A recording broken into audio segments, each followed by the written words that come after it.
Hello అందరికీ ఈ రోజు మనం గార్నిషీ ఆర్డర్ అంటే ఏంటో తెలుసుకుందాం. దీన్ని మనము సివిల్ ప్రొసీజర్ కోడ్ లో చదువుకుంటామండి.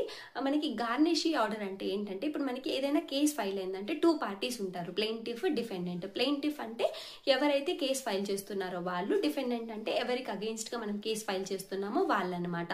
సో ఇప్పుడు మనకి ప్లెయింటిఫ్ వచ్చేసి 10 lakh rupees అమౌంట్ డిఫెండెంట్ దగ్గర నుంచి క్లెయిమ్ చేస్తున్నారు అనుకుందాము. సో ఆ జడ్జ్మెంట్ వచ్చేసి ప్లెయింటిఫ్ కి ఫేవరబుల్ గా వచ్చింది, అంటే నిజంగానే డిఫెండెంట్ ఇవ్వాలి అనేసి జడ్జ్మెంట్ వచ్చిందనమాట. సో ఇక్కడ మనకి జడ్జ్మెంట్ ఎవరికి ఫేవర్ గా వచ్చిందో వాళ్ళని మనం జడ్జ్మెంట్ క్రెడిటర్ అంటాము. అంటే ఎవరికి అన్ఫేవరబుల్ గా, అంటే ఇప్పుడు ఇక్కడ డిఫెండెంట్ కి అన్ఫేవరబుల్ గా వచ్చింది కాబట్టి అతన్ని జడ్జ్మెంట్ డెటార్ అనేసి అంటాం అనమాట. సో ఈ గార్నిషీ ఆర్డర్ ఎప్పుడు వస్తుందంటే ఇప్పుడు జడ్జ్మెంట్ పాస్ అయ్యాక కూడా జడ్జ్మెంట్ డెటార్ ప్లెయింటిఫ్ కి డబ్బులు ఇవ్వట్లేదు అనమాట, అంటే జడ్జ్మెంట్ క్రెడిటర్ కి. సో ఈ జడ్జ్మెంట్ క్రెడిటర్ ఏం చేస్తాడంటే ఎగ్జిక్యూషన్ పిటిషన్ ని ఫైల్ చేస్తారనమాట. దాన్ని మనం ఆర్డర్ 21 లో చదువుకుంటాము. ఇక్కడ మనకి గార్నిషీ ఆర్డర్ ఎప్పుడు వస్తుందంటే ఇప్పుడు ఫర్ ఎగ్జాంపుల్ జడ్జ్మెంట్ డెటార్ ఇవ్వట్లేదు మనీ, జడ్జ్మెంట్ డెటార్ కి వేరే వాళ్ళు అప్పు ఉన్నారు అనుకుందాం. అంటే జడ్జ్మెంట్ డెటార్ ఇంకొక పర్సన్ కి కొంచెం amount, like for suppose 5 lakh amount ఒక సి పర్సన్ కి ఈ జడ్జ్మెంట్ డెటార్ ఇచ్చాడని అనుకుందాం అనమాట.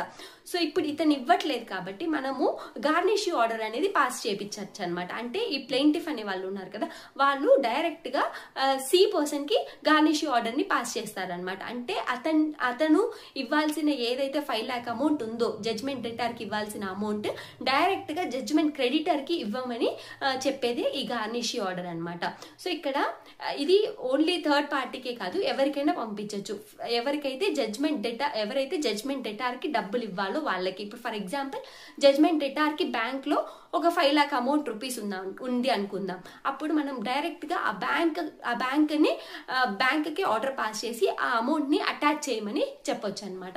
అలాగే ఇప్పుడు ఫర్ ఎగ్జాంపుల్ ఈ జడ్జ్మెంట్ డెటార్ అనేవాడు ఎంప్లాయీ అనమాట, వేరే ఒక కంపెనీలో ఎంప్లాయీగా వర్క్ చేస్తున్నాడు అనమాట.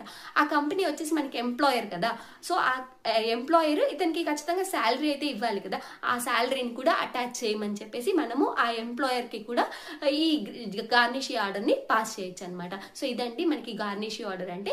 జడ్జ్మెంట్ డెటార్ కి ఎవరైతే డబ్బులు ఇవ్వాలో వాళ్ళకి ఒక ఆర్డర్ పాస్ చేసి ఆ డబ్బుల్ని జడ్జ్మెంట్ డెటార్ కి కాకుండా జడ్జ్మెంట్ క్రెడిటర్ కి ఇవ్వండి. ఎందుకంటే జడ్జ్మెంట్ డెటార్ కి అగెయిన్స్ట్ గా ఒక జడ్జ్మెంట్ పాస్ అయింది, అతను డబ్బులు ఇవ్వట్లేదు కాబట్టి మీరు జడ్జ్మెంట్ డెటార్ కి ఇవ్వాల్సిన డబ్బుల్ని జడ్జ్మెంట్ క్రెడిటర్ కి ఇవ్వండి అని చెప్పడమే ఈ గార్నిషీ ఆర్డర్ అనమాట. దీన్ని మనం ఎగ్జిక్యూషన్ పిటిషన్ లో చదువుకుంటాము. దీనికి ఇంకా చాలా ఉన్నాయండి, అవన్నీ మళ్ళీ తెలుసుకుందాము. Thank you.